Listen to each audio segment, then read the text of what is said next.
Today, I'm going to share how I went from looking like this to this, and even more importantly, feeling better by making these 3 consistent changes. Number 1, I developed a daily routine that promoted healing. Number 2, I stopped consuming things that made me sick and caused inflammation. And number 3, I put myself first in order to heal. This last one made such a huge difference in my 30+ year healing journey. And it also really increased my confidence this year. I know it will make a huge difference in your healing journey as well.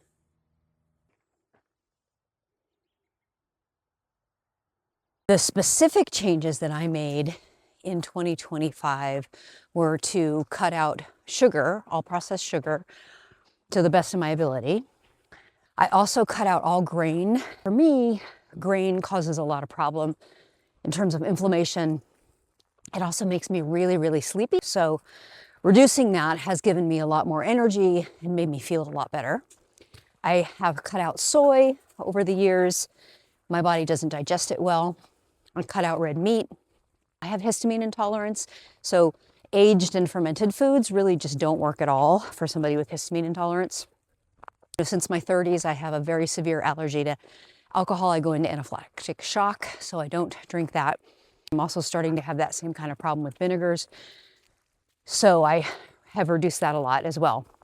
I know that that sounds like a lot of things to remove from your diet, but when I do all of these things that I just talked about, I actually feel quite good. And when I don't, I end up spending my days in bed a lot.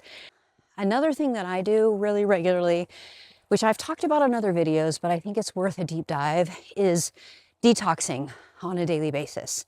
So for me, that means drinking a ton of water, hydrating, but also detoxing my system. Anything that's in your system that doesn't agree with you, water helps to flush it out. And I also work with a functional medicine doctor who has really encouraged me to make sure that I'm using electrolytes on a regular basis so that I am maintaining the mineral composition that I need for the best digestion, but also for reducing inflammation. The other thing that I'm doing is working on just being really active every day. That does help me to feel better overall, as well as reduce inflammation. Of course, there's days where I just don't feel good and I can't do that. I can't get out of the house. I can't do much more than walk around my house, go up and down my stairs. To whatever degree that I can, and depending on how I'm feeling, I try to make myself active. If I can, my goal is to do some kind of movement for an hour every day. So that is an important aspect of my wellness plan. I also do a systemic detox on a daily basis. Your skin is your largest detox organ in your body, so it's a great one to utilize. And you can do that in a couple of different ways. You can do a dry sauna if you have one. Some people have saved up their money and bought one. You can also get a dry sauna through a gym membership. And so that's a very good one for me. I go into the dry sauna each morning, usually for 30 to 40 minutes. I drink a ton of water. I take my electrolytes. I also take a binding agent to help remove all of the toxins. Other really good detoxing options are to take Epsom salt baths on a daily basis, to dry brush on a daily basis. You can do that with a washcloth. You can buy dry brushes. And another one that if you are in a flare and feeling really bad and having an allergic reaction, any of those things, is doing coffee enemas. So the dry brushing, the coffee enemas, and really any of the detoxing mechanisms that I talked about, Epsom salt baths, you can look all of those up on YouTube and find out a lot of information about the different systems. There's probably some that I don't even know about.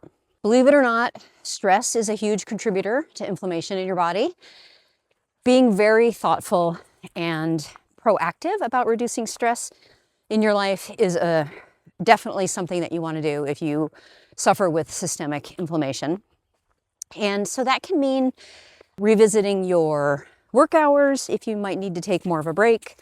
It might mean thinking about whether you are overcommitting in your social life on a regular basis.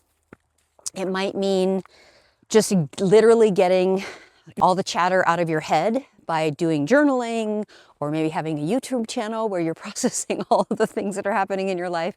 Just something that does a release that gets the ideas out of your head and put them someplace that you don't have to carry them around anymore. Just set them aside and move on. I've talked about this before in other videos, but a gratitude practice is really, really good for you. So it can be as simple as each morning when you wake up, the first thing you meditate on is what you're grateful for.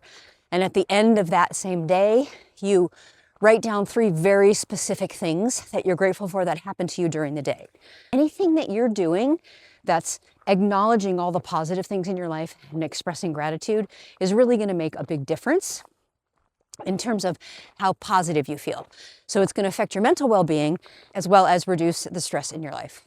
When you are making any kind of health changes, it behooves you to work with a professional.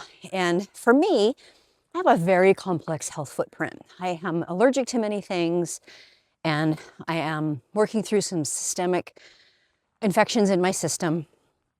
And it was much more than I could handle on my own. Almost every state that you live in, probably every province, every country that you live in, there is some kind of a listing where you can look up either holistic or functional medicine or integrative medicine practitioners and find someone in your area. Another thing that's happening since the pandemic is many alternative health practitioners now offer video services. What I will tell you is since I started doing this very concerted effort to make myself feel better this past January, I actually do feel better, right? Before January, I couldn't have been out walking for an hour every day. So I have a huge improvement. The other thing that happened for me was, and I think I showed pictures at the beginning of this video, is I was just constantly bloated and uncomfortable.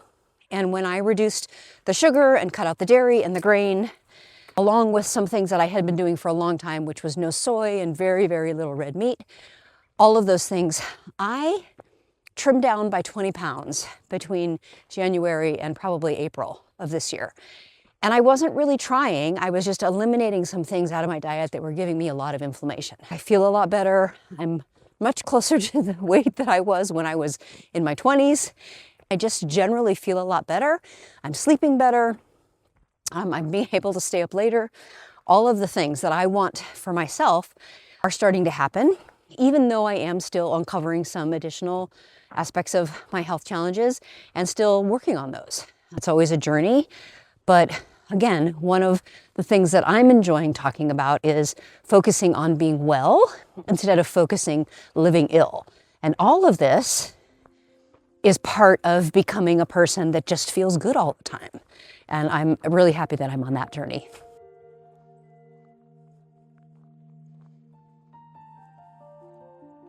Good girls, good girl, Hoku. Good girl, even up you go. Good girl. Good girls.